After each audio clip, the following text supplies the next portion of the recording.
Hey everybody, welcome back to James Draws Everything, and today, continuing with our Halloween series, going to be drawing a movie poster for a Halloween themed movie, one a day, all this week. Alright, and today, going to be going back to one of the classics here, and we're going to be doing the 1931 Universal Monsters, or Universal Studios, Dracula, right, with Bela Lugosi, an all-time classic. And we, of course, here at James Draws Everything, we do respect the classics. We understand that sometimes you got to go back to basics, and yeah, this one's kind of ground zero for a lot of the later horror movies that came, right? You gotta walk before you can run. So Dracula walked before Jason, Michael Myers, and all those guys could run. Those guys didn't really run though, right? They were always like really slow in their you know what I'm talking about. Alright, so Dracula, Universal Studios, kind of one of the big deals in Hollywood, right? In that early part of the 20th century.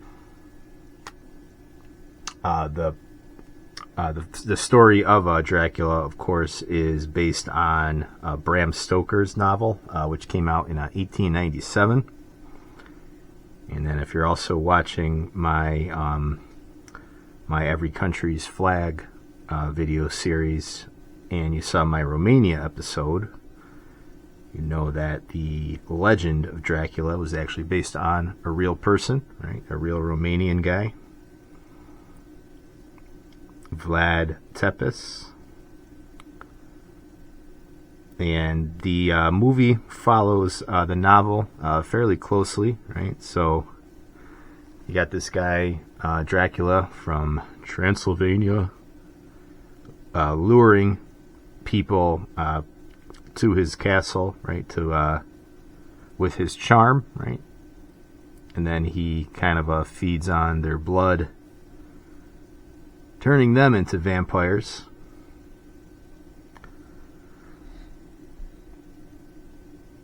And he does that originally with this guy, Renfield, in the movie, right? He's kind of this kind of squirrely, like sort of oddball dude. That kind of becomes Dracula's, sort of like his right-hand man. Kind of does all his dirty work for him as far as like rounding up victims and whatnot. And then Dracula, he goes to Britain, right? And that's where you see like the famous like Bela Lugosi in the top hat as Dracula, like that scene. So he's walking around the streets at night in London, and he bites this girl, turning her into a vampire. And eventually, this crew kind of gets together, the Van Helsing crew. So if you're familiar with like those that legend and those kind of movies that came like much later on, those Van Helsing movies, that was based on the original novel, like the Van Helsings being kind of like the mortal enemies of Dracula, the Van Helsing family. So at the end of the movie, they drive a stake into Dracula's heart, killing him. Right, the Van Helsing guy kills him, and then this girl turns back into normal. So this was pretty heavy stuff for 1931, right? So 1931, Great Depression. Good old Herbert Hoover's the president.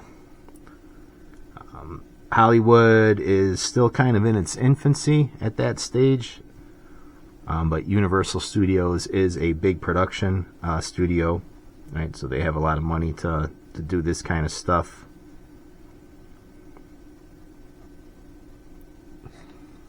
And Dracula, there really wasn't like a horror genre back then, so this was more considered like a kind of like a mystery movie. Did run into some issues though with with censorship, being what it was that early on in cinema. You watch the movie now, it's pretty tame, right? You're not going to really like jump out of your seat at any particular moments, but some of the violence and stuff was pretty like unnerving, I guess, for its time. Like I can only imagine being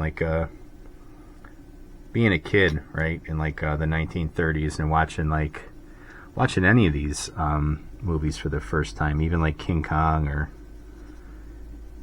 stuff like that. It's got to be pretty crazy because cinema is still like a brand new experience. So I'm a big fan of the early days of cinema, the pioneers. Universal, right? So it's not just Dracula. Universal kind of created like a whole franchise of these terrors, these evil monsters. And so they got the Wolfman, the Invisible Man, the Frankenstein, right? Frankenstein was Boris Karloff, whereas Dracula was Bela Lugosi. And then the Hunchback of Notre Dame, the Mummy. I think the Hunchback was one of the early ones. So Universal, this version of Universal Studios lasted from I think 1913 to 1956. And the original one, I believe, was actually Dr. Jekyll and Mr. Hyde. That was the original kind of a Universal horror movie. Universal Monsters, I correct myself. Yeah, that's kind of what, I don't think they were, weren't really calling themselves at the time, but retroactively, we kind of refer to these as the Universal Monster series.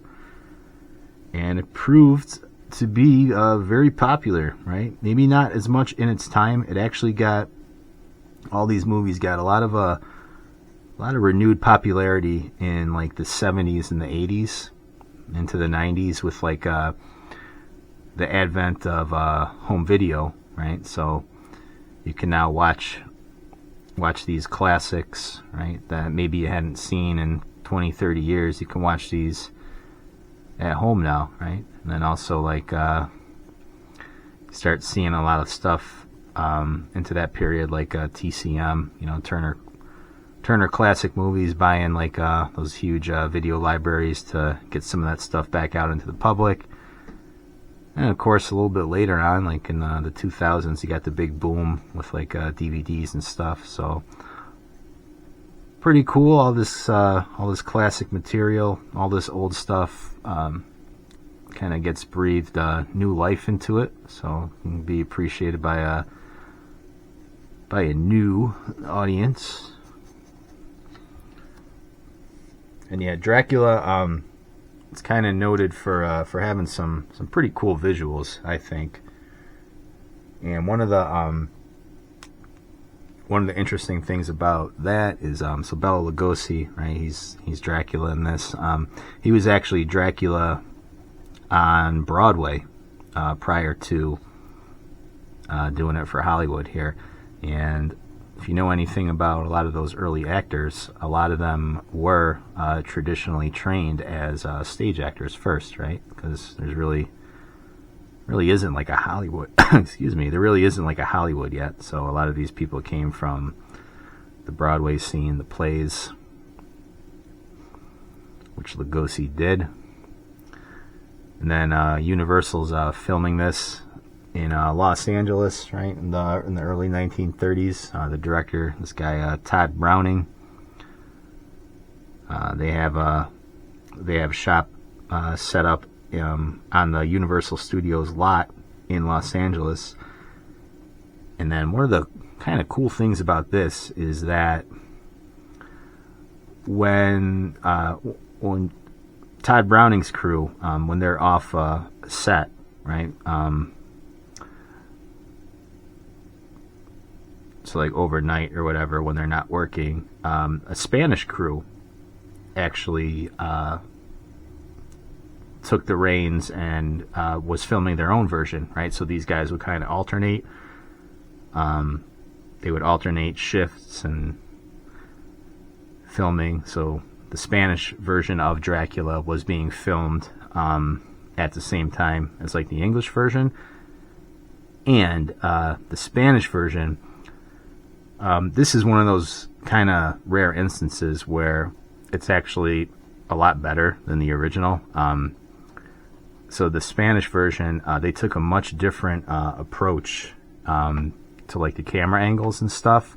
So they did far more like modern sort of camera techniques that you don't really associate with like 1930s Hollywood. So it's like way ahead of its time, and actually a hell of a lot creepier than the English version. And another kind of one of these cool little twists of fate, kind of crazy circumstances in the history of cinema. This thing was actually thought lost, right? And they didn't find like a full copy of this film until the 1970s, right? So I actually have a copy of that, so I think I have like one of those like anniversary like Universal editions of Dracula where it comes with both versions. And if you got the time, watch them back to back. It's pretty cool. Yeah, I really do like the Spanish version a lot. They get a lot more, they get a lot creepier with like the visuals and stuff too. So there's a lot of cool visuals in this movie, right? You see like bats outside the window and stuff, which kind of it looks quaint by today's standards, right? You're not really gonna scare anybody with it and stuff, but part of really appreciating cinematic history is kind of being able to put yourself in those older shoes and kind of appreciating stuff for what it was. Because I'm trying to think of what would have even been considered like kind of scary back then. I guess like Jekyll and Hyde, like I mentioned earlier, right? Because he transforms into like a big monster in that.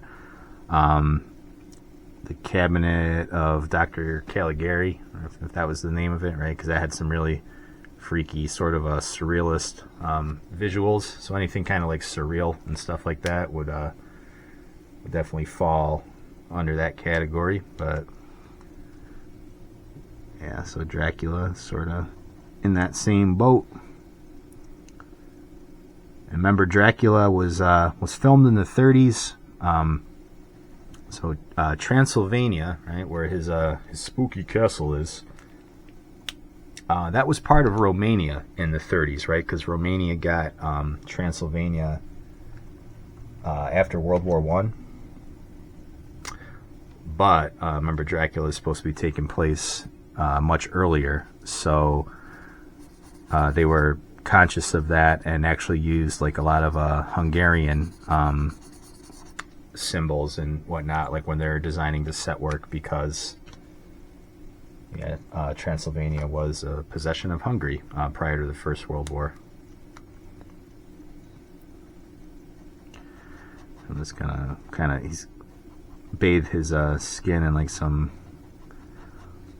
lighting over here. He's got like this kind of creepy purple lighting on him, so we'll just sketch some of that out.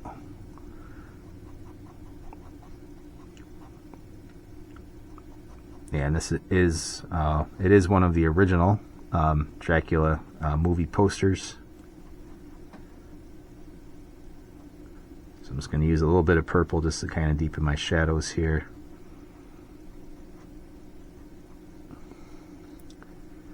He's got those eyes really enveloped in that. And then so with with like the kind of new appreciation for classic cinema that came, much later on, latter half of the 20th century, Universal monsters become very popular, right? They got their own ride, don't they? At the I've never been there, but like Universal Studios, right, where they have all those guys on like some kind of special attraction there. Right, paying respect to the legendary monsters. And of course, with Universal Studios, right, they're pretty much still around today. They've done a million different remakes of Dracula, of Frankenstein, of all that stuff. Right, there's probably like a new a new version of some kind of Universal monster movie that probably comes out just about every year, right? And even before that, though, right? So commercialism, nothing really new. So kind of in the 40s into the 50s, they were doing like, Frankenstein meets the Wolfman. Abbott and Costello meet Frankenstein or the Wolfman. So they had all their properties kind of mix up and cross over with each other. So was that like an early Marvel Cinematic Universe? I don't know. I guess, but yeah. So they knew they had a success, like kind of on their hands there, and promoted that stuff accordingly.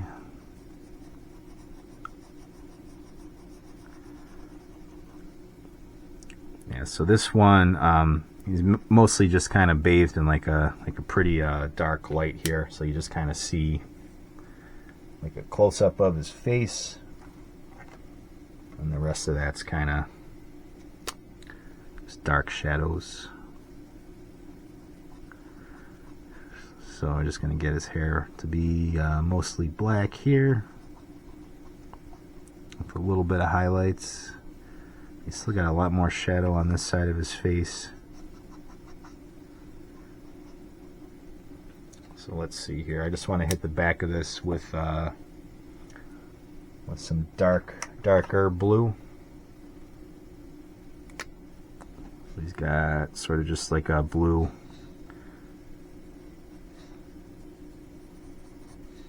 kind of background here, curving around the logo. And then the movie poster, it gives billing to all the stars and stuff, kind of on the bottom there, but just because we're just doing like a micro drawing of this, we're not gonna do all that detail.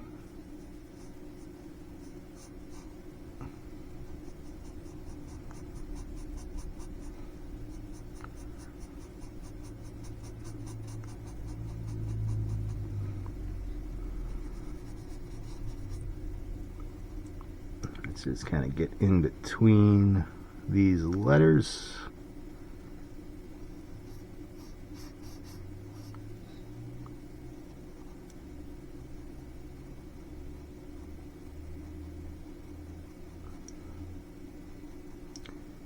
Yeah, the original Dracula movie too did not have a score. Okay, so this is kind of early on in like sound, like kind of after the silent age of cinema. So putting music in wasn't really like didn't have to be, wasn't like something that was kind of required like at that point. They do end up adding some soundtracks like much later on. So if you watch like much later like restorations and whatnot of the 1931 Dracula, they may have like some opera kind of music going on in the background. But yeah, the original one, no score.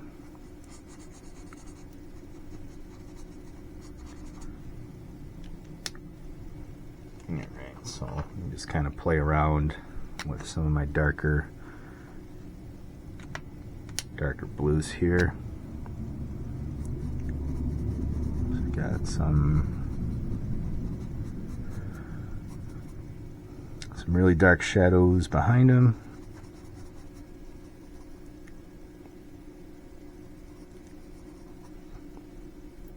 And I'm trying to think if I've seen all of the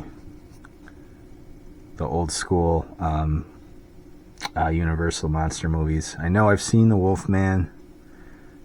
That one was never really one of my favorites. I don't know why. I always thought that was kind of corny. I know maybe if you were watching it from 1930s eyes, it might be different, but even as like a little kid, I always thought that one was kind of cheesy. The Invisible Man, I don't think I've ever seen that, believe it or not. You know, unless I did and I just don't remember. Creature from the Black Lagoon. I think that was Universal, right? I did like that one. I thought that was a kind of a cool early monster movie. Frankenstein. Frankenstein's pretty good. It's a classic. Right, the misunderstood monster. I do think Dracula is the best though, and that's why I picked it for this series. Right, gotta throw at least one of the Universal series on here, and who better than Dracula? All right, so let me just. He's got a little bit more shadow on his face here, so I just want to pull these out.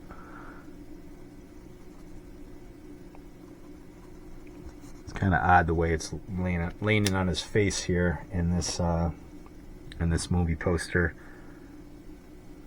So we'll just do a little bit more blue, just since that's reflecting off that background there, carrying it off.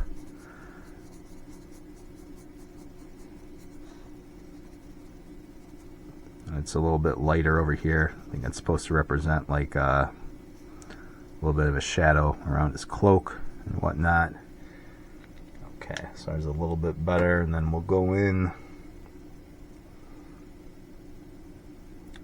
Let's see here, we'll use a little bit more of this just to pull out some of those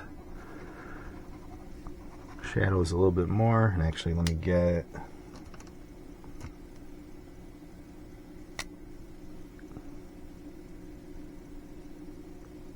a little bit of purple, sort of little quick cross hatches in there to bring out some of those shapes.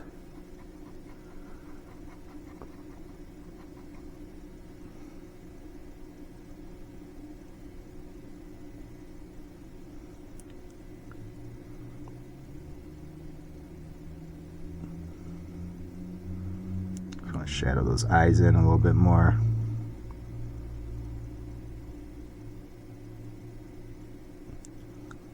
Kind of be uniform with the direction of my lines on his face.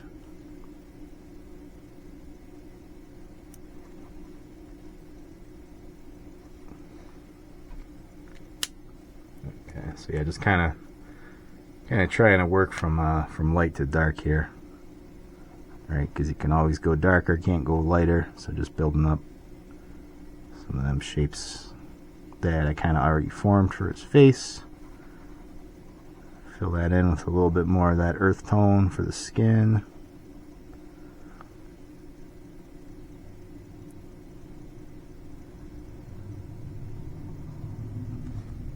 And he does have to have a bit of a darker shadow on the old nose here. So we'll really pop that out with that purple. Okay, so much better. Got a lot more depth in there.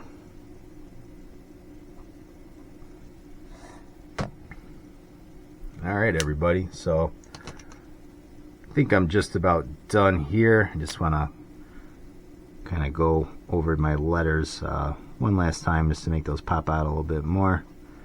Again, we just use our cheap water-based markers here. James Draws Everything. Kind of like the pioneers of Hollywood, right? Working with what we got. Likening myself to all-time legends of filmmaking. It's very, very humble here at James Draws Everything. But yeah, I think we're pretty much done. We can call it a day. Just put a little bit more red over here. He's got like a kind of a red shadow on that side. Okay. So, all right, we're gonna get our black pen out here, our drawing pen, and then just seal it off. So as I'm doing that, you know what to do, right? If you got any favorite classic Universal monster movies, right? Drop that in the comments. Dracula, right? He's in the Hall of Fame. He's got to be. Right? You see Dracula, right? Every Halloween, right? Or every every one of these goofy sitcoms that you watch, right, where they have the Halloween episode, the dad or somebody is always dressed up as Dracula. Right? So Dracula, Halloween, it's like a match made in heaven, or hell in this case. So they go together like peanut butter and jelly. Universal monsters and Halloween. Doesn't get any better than that. So just